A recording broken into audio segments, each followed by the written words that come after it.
What's up, everybody? Ladies and gentlemen, my new toy, VMware Player, the latest version that I've downloaded, is something that I'm very, very interested in. Virtualization is something that I've been keeping an eye on for the past couple of years, but I had no real way to toy around with because VMware's Player or free VMware downloads are very restricted. But now, as you can see from the non-commercial use only thing on here, you can fiddle around with a player at home and create virtual machines and mess around with virtualization and stuff like that. So I'm going to see just what this program can do. Obviously, it's probably nothing compared to something you could buy and start messing around with some of the more heavy-duty IT type stuff. But I have two virtual machines. I used to have three. I converted Windows XP mode over from the one that came with Windows 7 Professional, because Windows XP mode in a Microsoft Virtual PC is very restricted, and it doesn't hardware accelerate the way it's supposed to, and all that fun stuff. And then, of course, Windows 3.1 is a Windows 3.1 thing that I made many years ago. Yeah, see, Workstation 5 virtual machine as opposed to Workstation 8, which is my Windows XP mode one. Windows 3.1, I actually took, back when this computer still had a floppy drive, I actually took all the floppy disks to install Windows with, and one of them actually had some disk errors, so this may be my one and only time when I'll actually get to have a Windows 3.1 image. But some things I'm thinking of doing with this is, let me just start the Windows XP one here.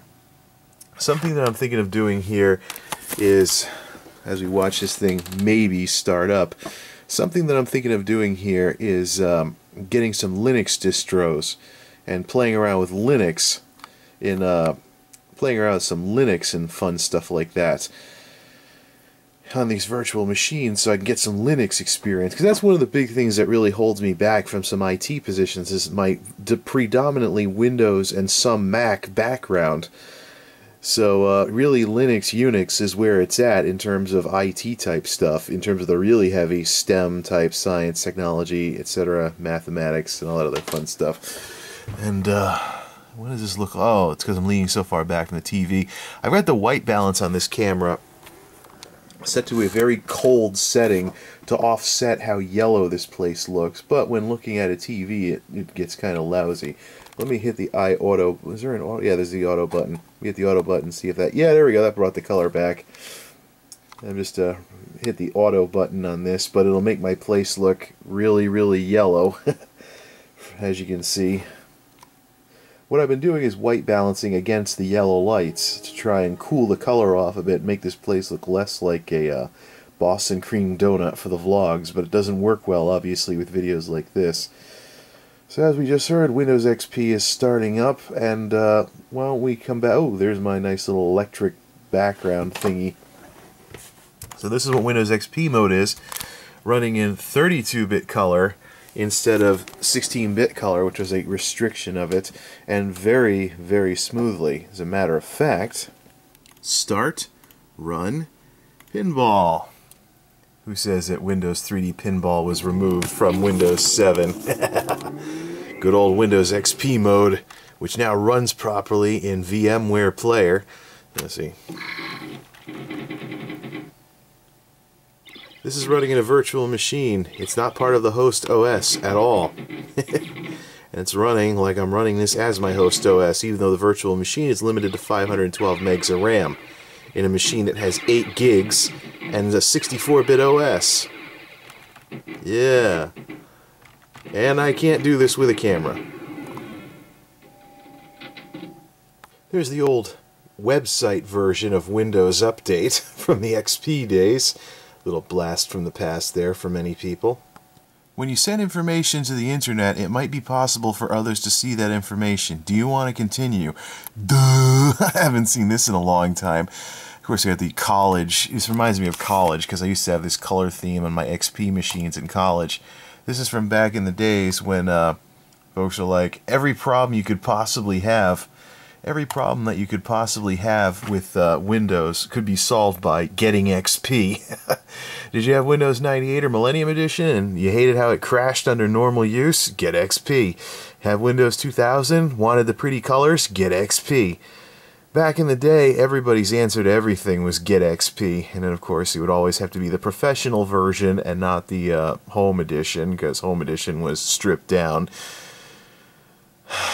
Since then I've always, well actually no, since my Windows 2000 professional days, I've always picked up the business version of Windows OSes, so that when I go from home to work doing any kind of IT support of any sort, I'll know what kind of, I'll be familiar with the environment and things like that. Not that there's been any significant difference between home and business versions of Windows since the XP days, but I figure why not. Plus, Windows 7 Professional gave me this lovely Windows XP install on the side to mess with for all those programs that might have trouble with a 64-bit environment. Like this program. This is 6,000 sound effects from Cosme. It's a SwiftJewel, an incredible collection of unique royalty-free sound effects. The ultimate sound effects library for presentations, websites, or just for fun. I have had this program since 1999 when I saw it on sale in Radio Shack. It's basically like if you took like all those free sound effects sites that have like 8K sample rate sound effects and you put it on a CD-ROM, this is what you would get. Yeah. I've had this program for quite some time. The problem is it has a 16-bit Windows 95 installer. Matter of fact, is this thing made for Windows 95? Let's see. Cosme. I'm sure this doesn't matter. I'm sure this information is no longer relevant. SwiftJewel. It says, is there system requirements? Let me take a look. In fine print, of course. System requirements. Microsoft Windows 95. So as you can imagine, the Windows 95 era installer for this doesn't play well with Windows 7 64-bit.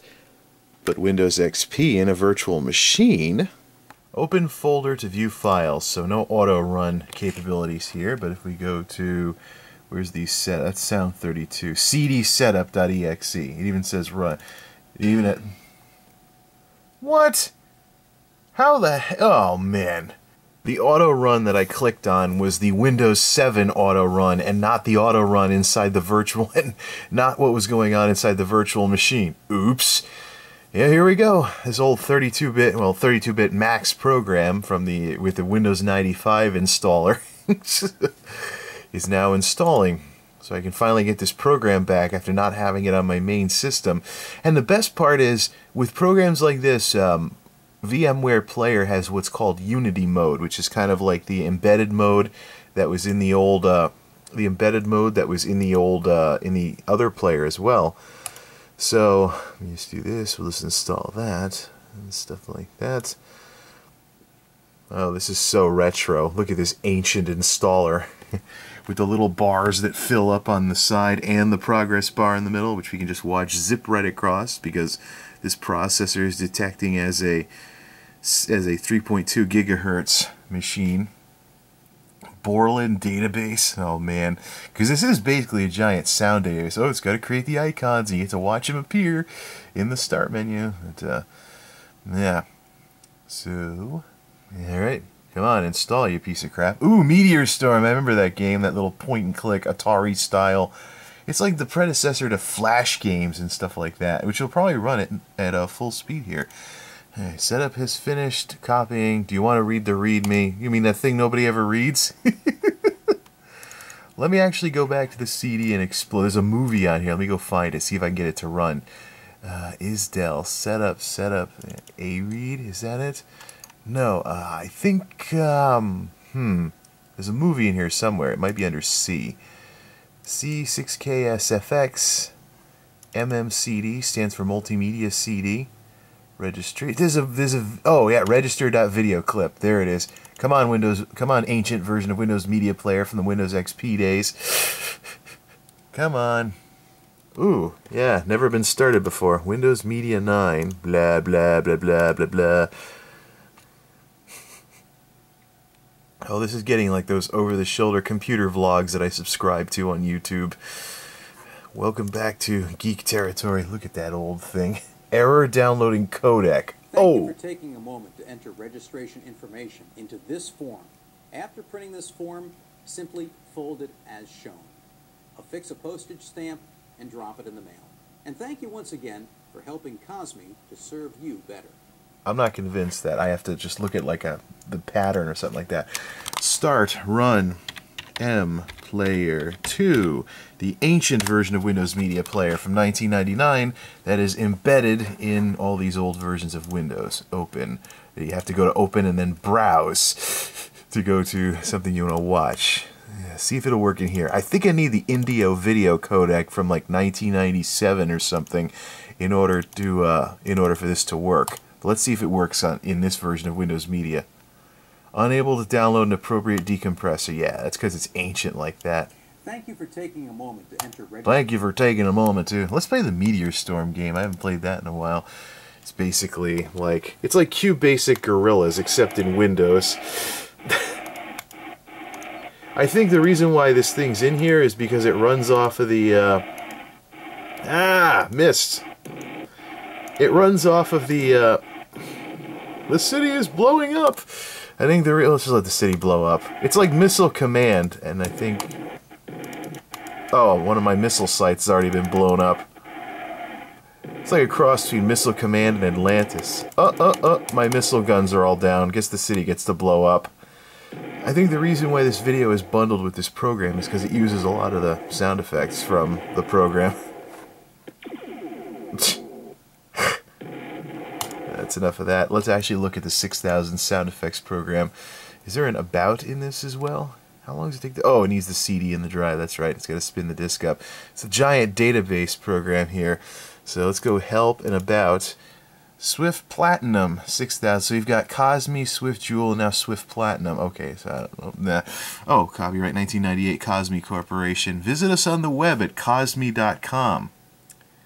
Should I? Well, let's look at some sound effects first before checking out the site. So you have these little clickable, like it's like a QBasic program almost. You can pick your category: potluck, Windows, people, nature, machines. So you got big glass, so you can hit play to play it. 350. This is supposed to be a 357 Magnum. 44 Magnum. Bleep sound. Somewhat of a bleep sound. Morse code. Big rig sound. Gotta watch where the camera's pointing to. Let's hit cartoons. Let's see.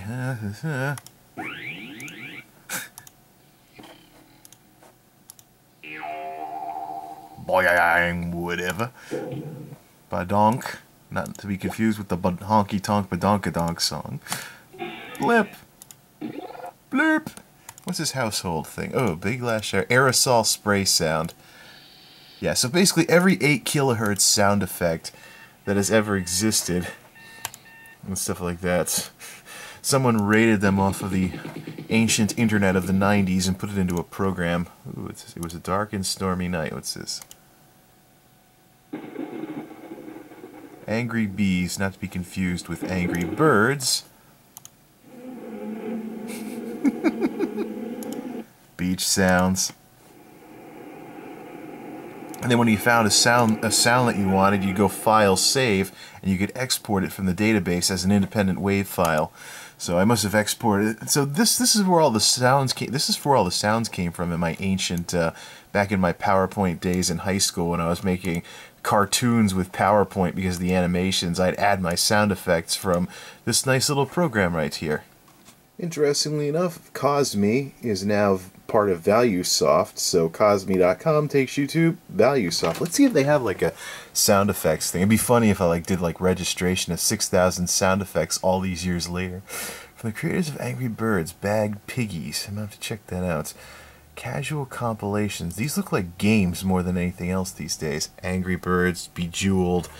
What happens if we type in up at the top in the search box? Sound. Oops. I can't type with one finger here. And the keyboard half dangling off the desks. Sound effects.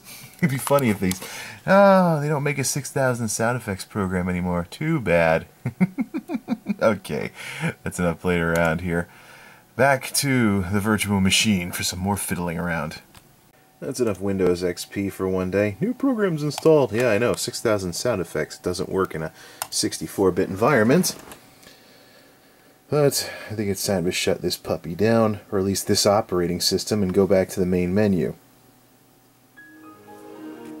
Cha-ching! Windows 3.1 Play Virtual Machine. This will be our last blast from the past for the night as we go to full screen mode and it boots, hopefully. Starting MS-DOS. HiMem is testing extended memory. CD-ROM device driver. Alright. Yay! Windows for Workgroups 3.1. Slower than the last time I natively installed this. Sadly, the screen doesn't blow up to fit the screen, so we're going to have to just get a little closer here. Take a look in here. And take over. Yay! So archaic. Actually, somewhere around here I got a floppy disk with an old DOS game. Liberty Mutual back in the 90s had this game that I got. And folks are like, hey, you want a computer game? Hey, Program Manager, yeah! We're so retro. And visit to Windows 3.1 land wouldn't be complete without the classic Windows Solitaire. Oh yeah, and I still can't, and I still should watch what I'm doing here. Let's just get down here. Solitaire in Windows 3.1. Oh yes. And I'm still crap at this game. I've never been a big Solitaire person. Whatever. Go back to the Program Manager, please. So we got a nice little, since this does run DOS 622, I could install a DOS game on here, theoretically, and if there's any hardware acceleration, it'll hardware accelerate it. So maybe I could play like Elder Scrolls Daggerfall on here. Maybe I should quit being an idiot and just install FreeDOS as a VM or something like that. Whatever we can do here. Audio software, Creative Mixer. Yeah, old UI from back in the day. Let's try internet. There is internet stuff in here. I hope my Windows 3.1 VM doesn't get a virus. Netscape Navigator. Yeah. Netscape is unable to locate the server home.netscape.com. Oh, brother. What have I gotten myself into? Let's see if Google comes up. This is Netscape Navigator from... Well, it's Netscape. That should tell you everything right there. Google.com. Does Google even work in Netscape Navigator? Does this thing even have a connection to the internet? Oh! Oh man, look at this. Look at the flashy Netscape logo before Internet Explorer kicked their ass. And all those antitrust suits and stuff like that. Well, if you're accessing the internet via Windows 3.1, this is what Google looks like. Ah, no, not mobile. Stop. At least this browser isn't like the first version of Netscape Navigator that I remember. Ooh, I just crashed Netscape. What a pity. Crash. Let's try Netscape Communicator, which just, the server. There's no home.netscape.com. Oh, noes. Let's go back to Google. www. I probably have to still type the... I'm surprised I don't have to type the HTTP in here. Okay, let's try Google searching with... See if we can do this without crashing the web browser. Let's search for Windows 3.1 in Windows 3.1. Enter. Come on, search results, you piece of crap. Ooh, Wikipedia. Look at all this 16-bit color. If we don't crash the web browser again.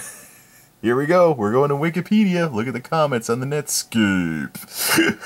An error has occurred. Come on, ignore. It's like my electronics instructor said back in the olden days. When you get these errors in Windows and you click ignore, it just ignores you. So you have to close. General protection fault. Dun dun dun. Was there ever an... I don't think there was an Internet Explorer for Windows 3.1. AOL Instant Messenger. I actually probably still have my login credentials from years ago when I signed on to AIM for 3 different virtual machines, and it's like, hey, look, I got 3 things online from one computer. Okay, let's do the old classic. This will... Oh, no. Get it to make noise. We gotta do the ding sound. It's not doing the ding sound. Come on, do the ding sound.